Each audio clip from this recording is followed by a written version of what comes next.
హరే కృష్ణ. ఈరోజు మనం భగవద్గీత 14వ అధ్యాయం గుణత్రయ విభాగ యోగం గురించి తెలుసుకుందాం. ఈ అధ్యాయం మనలో ఉన్న 3 గుణాల గురించి చెబుతుంది: సత్వగుణం, రజోగుణం, తమోగుణం.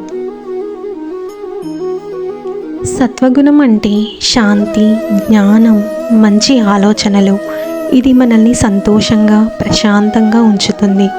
రజోగుణం అంటే ఆశలు, కోరికలు, ఎప్పుడు ఏదో సాధించాలనే తపన.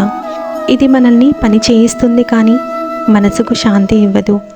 తమోగుణం అంటే అజ్ఞానం, అలసత్వం, నిర్లక్ష్యం. ఇది మనల్ని వెనక్కి లాగుతుంది. శ్రీకృష్ణుడు చెబుతున్నాడు, ఈ 3 గుణాలు మనలో ఉన్న వాటికి బానిసలు కాకూడదు. సత్వగుణాన్ని పెంచుకుంటూ మిగతా గుణాలను నియంత్రిస్తే మన జీవితం ఆనందంగా, విజయవంతంగా మారుతుంది. గుణాలను జయించిన వాడే నిజమైన జ్ఞాని. Hare Krishna. Please subscribe for more videos.